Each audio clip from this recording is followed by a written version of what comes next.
Chapter 22, we're starting a new unit now. We are in Unit 8, talking about history. And again, just to remind you, just like all the units, we'll always start off giving how God created history to be.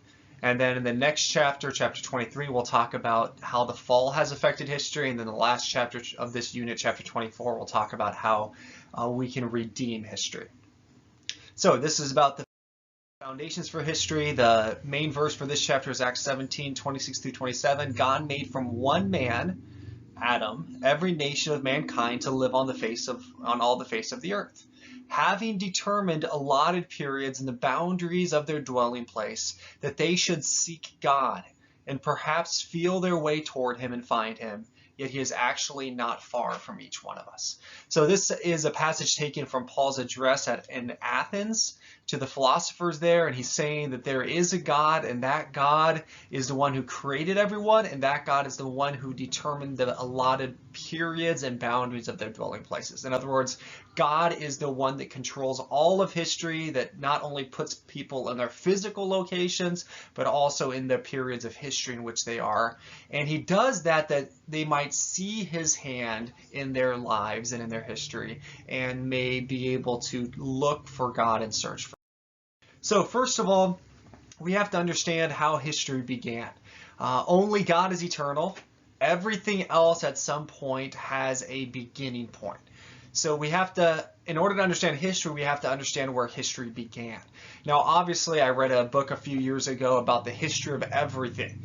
And that book was written by someone who was not a Christian. So they began their history at the Big Bang, because that is where they believe, at least modern day history began.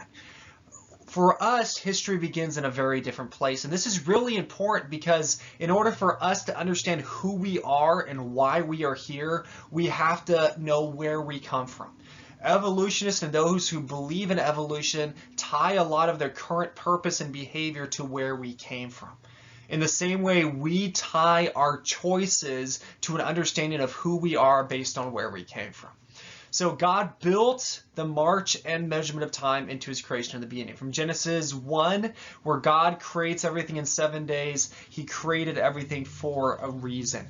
John 1:3, it has there, all things were made by him, and for him and without him was not anything made that was made. Christ created everything, and he created time.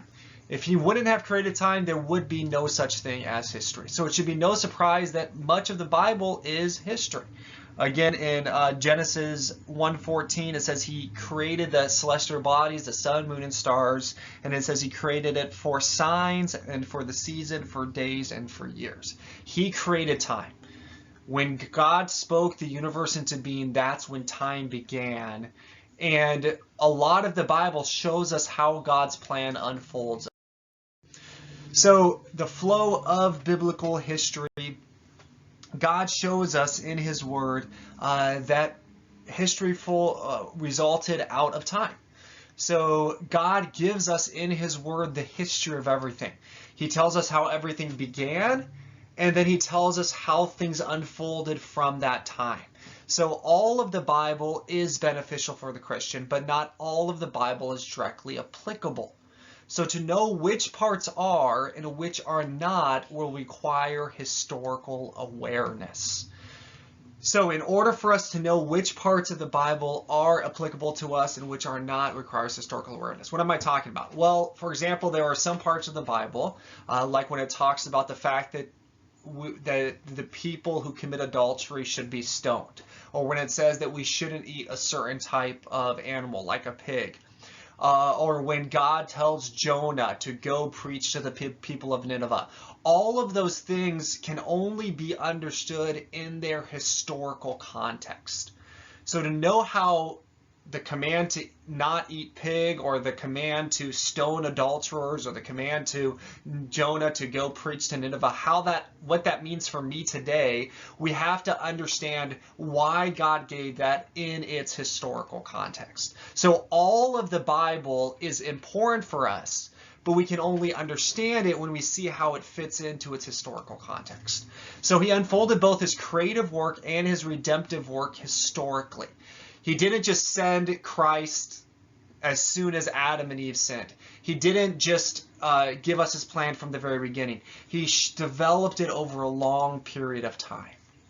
So God designed even the way his people relate to his law to go through that process of development. So the progress of divine revelation has a quote here, and it says, "I can only answer the question, what am I to do, if I can answer the prior question of what story do I find myself a part?" So the only way we can figure out what we're supposed to do is if we see how God has unfolded his plan over history. So the progress of redemption reveals things about God's power, wisdom, and glory that would not have been put on display otherwise. So if it wasn't for the fact that God let history unfold, if God would have just sent Jesus as soon as Adam and Eve had sinned, there would have been a lot of things about ourselves and about God that we would have never learned, or never learned in a deeper way. So as we see how mankind forsook God time after time, how the people of Israel, even after God did so much for them and was so patient for them and showed himself so powerfully to them, how they rejected him time and time and time again. Even how the Gentiles, God talks about how God did not destroy the Canaanites during the time of Abraham because their iniquity was not complete. And he showed his justice by allowing the Canaanites to show through their actions how wicked they were to become and why God was just in punishing them. So the more history unfolds, the more we see who God is and how wicked we are and how much we need a Savior. So grace is seen to be more glorious when the path to the cross and the resurrection of Christ unfolds over time. If we would have just seen Adam and Eve, we would have never seen how wicked humans are. We would have never seen how good and patient and kind God is, and yet how just he is and how righteous he is over the span of time. So as we read through the Old Testament and as we look through the history of the world, we better understand God's grace. So the development of cultures also not only allows us to see God's grace and our sinfulness, but it also shows us how good God is and how well God has created us. And as time goes along and man is able to create incredible things like the pyramids and boats and ships and all music and instruments and understanding geometry and math, all of this stuff shows God's skill in creating us through affairs. So that's the question I asked before. So that's the first section, section A. And we see that God has chosen to allow history to develop over time to better understand his plan for us and what our role is in his plan. But then the question comes in section 2, why study history? So it is good to study history for 3 major reasons. Number 1, history helps us understand God better. It helps us understand his ways and his works. We'll talk about that in a second. Number 2, history teaches us very important lessons. I'm sure most of you have heard the quote that those who do not study history are bound to repeat it. And that's true in a lot of ways. And it teaches us other things about us that we can better make choices in our own lives by studying history. And then finally, history provides us a sense of cultural identity. It helps us understand who we are in our culture. So first of all, it helps us understand the ways and works of God. How does it do it? It does this in several different ways. It helps us understand who we are. So the historical narratives of Scripture are given primarily so God's people can understand his ways and his works. Now, all of these things require interpretation. That's why, for example, when the Bible tells us about, I was reading just this week in my devotions about David and Bathsheba. And after it tells us what David did in committing adultery with Bathsheba and then covering it up by having her husband killed, Uriah, it finishes that section by just one really short verse, but it gives us interpretation. It says, and God was not pleased with what David did. It doesn't just tell us what happened, it gives us an interpretation of what happened.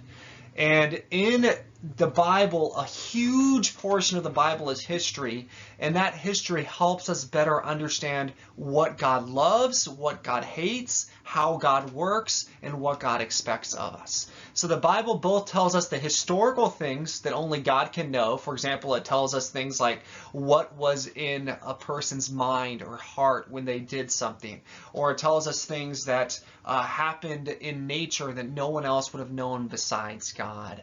But it also tells us the significance of those things, why God did certain things or why certain things happened. God offers explanation of the foundational acts of redemption. But now that the Bible is finished being written, there are still a lot more things that happen, and even a lot of things that happened during the time of the Bible that God doesn't comment on. So we don't know why. So we have to understand that even though God does tell us why certain things, especially things that were very important for redemption, happened, like obviously the biggest events, the death and resurrection of Christ, he tells us what the significance of those things were. There are many other things in history where we don't know for sure what happened. And actually, there's a really big debate, even among Christian historians, as to whether we should try to figure out why God allows certain things to happen. But we should. Even though it's very difficult, even though we can't know for sure all of the reasons, we can study the Bible and through the Bible know why God does certain things he did in the Bible and what God's purposes are, and then looking at what's happening now, try to connect that to what God's purposes are. So for example, when the historian sees the gospel spread, he can look to scripture and see this as one of God's stated purposes in human history. So for example, one of the most famous events was Dunkirk, where all of these men were saved from annihilation by Hitler's army by what seemed to be a miracle of God, which was the weather. And you say, well, how do you know that God was doing that? Well, first of all, we know that God is in control of everything. But second of all, we know that from what we can tell, if God would have allowed the entire army, the Allied forces, to be wiped out by Hitler, there would have been very little chance for the gospel to succeed in those places. So we know for a fact that the gospel was able to spread throughout Europe as a direct result of allowing Hitler to fail in that scenario. So there are some ways that we can see that. So the first thing that we know is that we can, as we study history, we can understand better the ways and the works of God. But second, it also teaches us a lot that we can learn from history about our life today. Right now, we're going through the pandemic. I finished reading a book a couple weeks ago about the 1918 pandemic.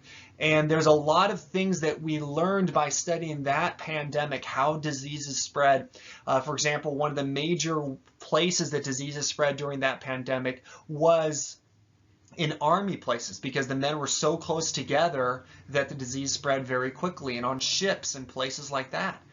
Another major cause of that 1918 pandemic was the fact that you had in Philadelphia, which was one of the first places that it spread like wildfire, the day it started spreading, they had this huge parade.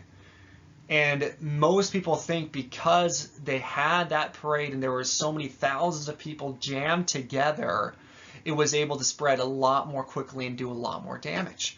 By studying that, we can know today that we need to stay away from places where a lot of people are packed together so diseases don't spread as much.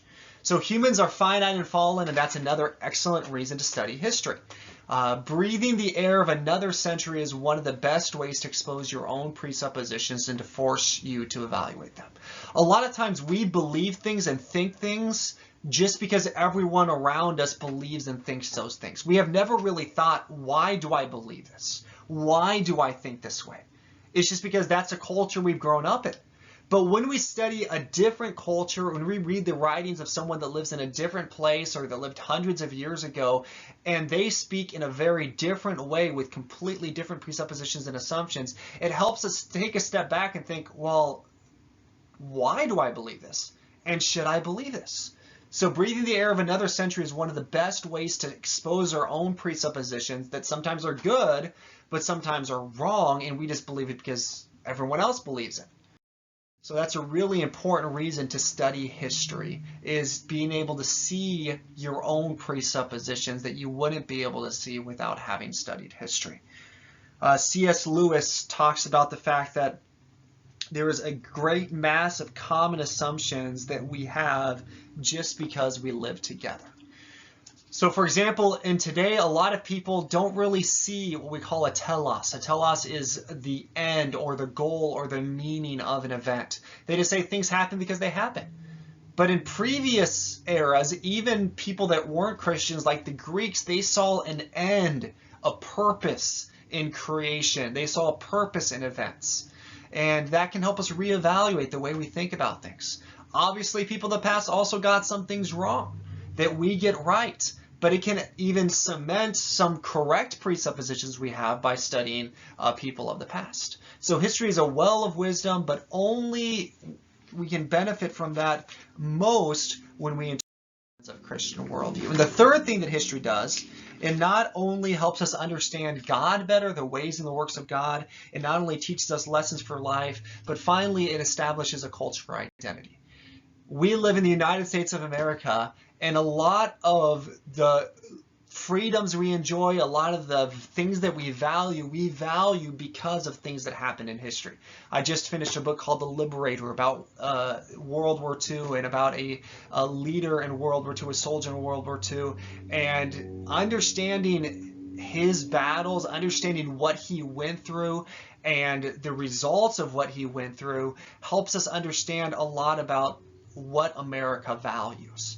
So the assumptions, values, and practices of the culture we live in all have history. And history, when read through a scriptural lens, can also serve as a warning to keep us from making our culture an idol, and to show us why we believe some things we believe and why we shouldn't believe some things we believe. So even though the fall affects the values of every culture, history at the same time can reveal the positive characteristics of other cultures that value different things. So some foundational essentials for 22.3, just like we've looked at norms for the family and norms for the government and norms for each one of these things in science, we also have norms for history. So a historian would do well to acknowledge to himself his basic commitments and nonetheless work to be fair and thorough. So there are some historians that want to think I'm completely neutral. I have no assumptions. Those historians are always going to be bad historians because whether or not they admit it, they're going to have assumptions, and those assumptions are going to affect the way that they do history. And if they don't acknowledge those assumptions can have a very detrimental effect on the way they do history.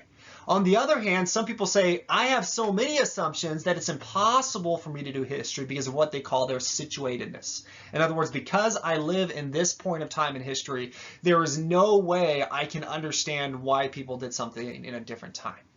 We want a balanced position. We want to realize, yes, I do have presuppositions. I do have assumptions. I want to identify them and understand them and see, are these good assumptions or bad assumptions? And also understand how those assumptions can affect the way I do history. But at the same time, try to be as neutral as I can within the correct assumptions that I have. So in contrast to a cyclical view of history, the Christians believe that histories have a beginning and that history has a goal and an end. Especially in Asian cultures, a lot of Asian cultures have what's called a cyclical view of history. This comes especially from their religion and their idea of reincarnation. And basically they say that all of history is just a big cycle. Things just happen again and again and again, and there's no beginning, there's no end. History is just a cycle. But biblically speaking, that's not true. History does have a beginning, and history does have an end. For example, your book gives you 1 Corinthians 15:24 that says, Then cometh the end, when he shall have delivered up the kingdom to God, even the Father, when he shall have put down all rule and all authority and power. So we can't agree with the idea that history is cyclical, but neither agree with the idea that everything is just getting better. So some historians, especially historians today, believe that history is just getting better and better. Listen to one historian who says the human march forward has been filled with wrong turns, backsliding, and horrible crimes. But taken in its grand sweep, it has indeed been a march forward. On every dimension, the last half dozen centuries in particular have brought sensational improvement, which, with qualifications, continues to this day. So it is true that at least scientifically, we have made a lot of scientific advances. But it's also true, like I said, I just finished reading a book about World War II, that in a lot of ways things have gotten worse. And with those scientific advances, we've been able to kill a lot more people in a lot worse ways. And in World War II and in other wars, we've been able to do some really horrific things. And a lot of those things were done in the name of science. So though human history had a starting point, it will never end, even though it has a goal. It will never end because it will continue to all eternity. So even though this earth's history, we could say, as it is, will come to an end when Christ returns, human history will never end because we will live forever. So the Enlightenment view, this view that everything is getting better and better, is a defection from the Christian view because it replaces the coming kingdom of Christ. That's when things will get ultimately better with scientific and technological advances. So Christians also know something of their location in history. You live at the end of the age. That's what it talks about in the Bible. Again, in Hebrews 1, it talks about how in past times God spoke through prophets, but now in these last days God has spoken through his Son. So we're going to look at several different creational norms for history. I'll try to go through these quickly. 7 different norms for history. Just like we talked about before, creational norms are ways that God has created things to function. So we talked about that for the family, we talked about that for the government, we talked about that for science, and we've talked about how some of these are clearly laid out in Scripture, that this is how God wants us to do things, but some things we have to figure out using the wisdom that God has given us. And a lot of the norms for history are based on biblical principles, but we have to figure them out using the norms that God has given us. The wisdom that God has given us. So a Christian historian must seek out the best practices for his discipline, its creational norms. So the first creational norm is studying source materials. So source materials are where what we call especially first or primary sources, where we get our materials from. So there's primary sources and there's secondary sources. The book I just finished reading was a secondary source. The person who wrote the book was not there when it occurred. But in the back of the book, he has about 50 pages of notes. And in those notes, he gives his primary sources. He tells you where he got the information from. So a lot of those sources, for example, were interviews with the people, photographs, newspaper articles that were taken directly from that time from people who saw the events. That's a primary source. So secondary sources are good, and most of us are going to be reading secondary sources because those are the easiest to read and they're the most concise. But primary sources are the most reliable because they actually come from the people that saw them or lived through them. They could be letters, they could be diaries, they could be official records. For example, a lot of the sources from the book I just read were official records. For example, the person I was reading about received several awards, and the official government documentation of why he received that award, or battle plans, or official government pictures from World War II. All of those are source materials that a historian can use to figure out what happened. So historians gather primary sources, then they have to evaluate that material and seek to judge the reliability of those sources. So even as they read these primary sources, the historian has to figure out which of these are good and which of these are bad. So for example, at the end of the book, there was a really difficult situation where the Americans found a concentration camp where people had just been slaughtered, and some just indescribable things that I don't have the time to talk about right now happened. And some of the Americans literally went crazy. And when they found the Germans, they just started killing them. But some of them tried to stop them. And afterwards, those Americans had to be tried to figure out whether or not what they did was right and wrong and who was involved. And some of the people obviously wanted to defend themselves and said things that weren't completely true. So they were primary sources, but what they said wasn't true. And the historian has to have, just like a judge, they have to decide, okay, which of these primary sources are right and which are not right. Judge the reliability. So that's the first thing, is you have to study the source materials if you want to be a good historian. But not only do you have to study the source materials, but then obviously you have to take all those source materials and put them together. You probably have never read a history book that is just composed of a ton of diaries or writings from someone. I've read a few like that. For example, there's something called David Brainerd's diary. But reading those is normally pretty difficult, and it has a lot of information. So what do we have to do? Well, like the book I just read, he took a whole bunch of primary sources and he put all those together to make a story of what he believed actually happened. That's called making a model. Just like in science we have to make models, historians also make models, and that's why you can read two different books and have slightly or sometimes very different views of what happened. Especially if you read, for example, a history written by the Germans or by the Russians or by the Japanese and by the Americans, you might get two very different models based both on the information they based it on and the worldview which they interpreted those things through. So they're going to have to make models. So the model's a recognition of this human finitude, that we can't know everything, and that we have to choose the most important materials. Also, we have to realize that our fallenness can affect their judgment. As Americans, naturally, we're going to want to believe the best about the Americans. As a Russian, they would want to write it in terms that would make the Russians look the best. And we have to be humble as we make these models, how our presuppositions can affect those. So we have to study the source materials, then we have to make models. Here's another quote about making models from the Bible, John 21:25. There were also many other things which Jesus did, the which if they should be written every one, even the world itself cannot contain the books that would be written. So even the Gospels obviously didn't write everything that happened in Jesus' life. In fact, the majority of the Gospels are only from the last 3 years of Jesus' life, and the majority of that is only from the last week of Jesus' life. So they selected their material based on what they were trying to communicate. So they selected what was the most significant. So this is the third thing that we see, is we have to choose. And we're going to choose based on what we think are the most important events. And that's why you can read two different history books and sometimes get very different information about the same event, because they're telling you based on what they thought was most important. One of the key principles of historiography is selection. What do you choose?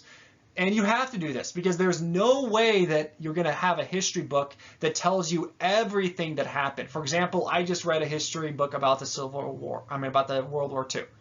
This book was 350 pages long, but it only covered the history of mainly one man.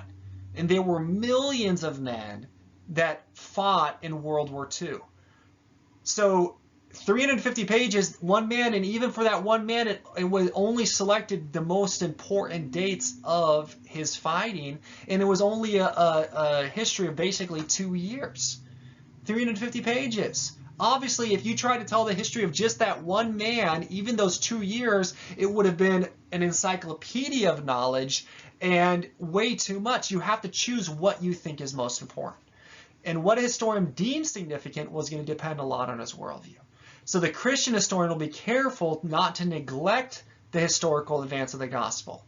His Christian principles will lead him to select the most valuable information about the period he's studying and what could be more valuable in the work of God. So a Christian historian is going to want to focus on how God was involved in that situation and how God's people advanced. The fourth thing that we see after studying source materials, after making models, after selecting what's significant, we have to then make moral judgments.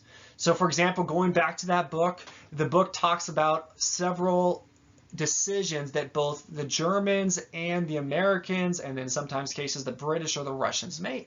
So for example, he talks about when the Russians came into Germany, they raped and pillaged everyone they came into contact with. And he talks about that as if it were wrong. Well, he's making a moral judgment. I believe it's a correct moral judgment, but he's making a moral judgment, even in smaller situations. For example, he talks about some of the decisions that some of the generals made, and he talks about how they made those decisions because of pride and that it was a wrong decision. He's making moral judgments. So historians not only recount what happened in the past, but they also evaluate what happened and said this was right or this was wrong. Christians can treat historical figures with moral blind spots fairly by positioning them within the context and assumptions of their times. So, for example, he talks about the Germans, and he talks about how some Germans, like Hitler and like his generals, were worse than some other Germans. For example, he talks about Germans that were 12 or 14 years old when they were captured, and they were born in Hitler's regime, and they grew up in Hitler's regime, and that's all they knew. Now, did what they do was wrong? Yes. But you have to understand what they did within the context of their age, within the context of the society they grew up in, within the context of what the information that they had, and understand that they had blind spots, and the judgment on them would be different than the judgment of someone else. Also, we have to realize we have the ultimate standard for morality, which is the Bible. Everything, every choice we make has to be evaluated, not whether or not we agree with it, but in light of what it says is right and wrong. So we have to make moral judgments. We have to study the source materials. We have to make models based on those source materials. We have to select what we're going to include and what we're not going to include. And then we have to make a moral judgment whether or not we think that is right. And then the next one, which is really something that is unique to Christians, those first four, basically everyone would agree on those. Whether or not they would agree on how to do them, everyone would agree on them. This last one, these last couple ones, only Christians would believe these, and not even all Christians would agree on how to do it. So the Bible everywhere insists that God is in control and that people's choices are real. So we have to believe that not only did God control World War II, not only did God allow the pandemic we're going through right now, but also the decisions that Hitler made, the decisions that the Americans made, the decisions that our governors and people are making today are also real and also have an effect. How those things work and join together, we don't understand. But when writing a history, you have to both recognize God's role as in control and man's role and his responsibility as well. Christians are sometimes selective in their appeal to providence. For example, I talked about Dunkirk. A lot of Christians will talk about how God was in control of Dunkirk because so many people were saved. But was God also in control when Hitler took over almost all of Europe? What about that? Yeah, he was in control there as well. Why God allowed him to do that, we don't know. We'll talk about how God was in control when the Allies won. But was God also in control when the assassination attempts against Hitler failed? Again, in that book, it mentioned how at the very end of the war, the generals of the Nazis come to Hitler and they say, look, we know that God has protected you because he has shown that he was in control by stopping these assassination attempts. Well, they were right in the fact that God was in control, but they were wrong in their conclusion that the reason why God had allowed Hitler to live is because he was approving of what he did. So we have to realize God is in control of everything. He's not just in control of the quote-unquote good things that happen, but also the things that we don't understand that seem very bad. So since God is providentially ruling over all, everything that happens is providential. The Christian historian then must not neglect the providence of God, but he must proceed in such matters with dependence on what God has revealed with great humility. We have to study the Bible, we have to study history, and we have to do our best to try to figure out why God allowed this to happen and point out that God was in control. But we have to do it with a huge amount of humility because a lot of times it's really hard to figure out why God allowed this to happen or this to happen and what he. So we have to try, but we have to do it with a lot of humility. Next, number 6, we have to clarify two of the most difficult things in history. That's causation and causality. Causation is why something happened. Causality is chronology is in what order did it happen in. So when we look at something like the Civil War, we have to ask ourselves, why did the Civil War happen? and what was the order of events in the Civil War. So historical models typically relate events to one another. This happened because of this. But we have to stay away from the biggest mistake, which is that causation is always caused by chronology. In other words, if this happened first, then this, well, therefore, this was caused by the thing that happened before. But that's not always true. So, for example, you could say, because, let's say, for example, because the, let me just take a really simple example. Because it rained yesterday and someone shot someone today, therefore the person shot someone because it rained yesterday. Well, obviously we don't know if that's true. Just because it happened after something else, that doesn't mean that caused it. Causation can be very complex. Think about just the reason why you make the decisions you make. Normally, even the smallest decisions aren't made because of one simple factor. Think about, for example, why you are watching this video right now. Are you watching it just because I told you to watch it? Are you watching it because you want to get a good grade? Are you watching it because your parents because you don't want to get in trouble with your parents? Are you watching it because you want to go to college? Are you watching it because you want to please God? Are you watching it because you want to learn? Well, truthfully, it's probably a combination of all of those. Some of those might be more of a factor. Some of those might be less of a factor. But in just the very simple decision of what caused you to watch this video, it's really complex. So imagine when you're talking about the motivations of millions of people in a war. What caused the Civil War? Well, that is an incredibly complex question. We can't just say, well, it was just states' rights, or it was just because of slavery. Now, were those things factors? Of course. Were some of those factors maybe larger than other factors? Of course. But was it only one factor, and was that one factor the cause for everyone fighting in the war? No. It's very complex, and we have to admit that when we study history. So the potential causes that stand out to a particular historian as interesting and worth discussing will very likely have a lot to do with his worldview. So certain people will say, well, this was really interesting, so therefore I'm going to focus on this because this is what I believe, and it backs up my belief. Others will focus on something else. Finally, just like we talked about with science, historians have to communicate with each other. Just like scientists have to communicate with each other, and they write scientific journals that other scientists read and check. The same thing with historians. There's different types of historical writings. There's historical journals that are written by professional historians that other historians can read and check and either agree with or disagree with, or say, well, you haven't considered this source, or your bias affected you here. Or there's more informal books, like the one I read that's more meant for the general public.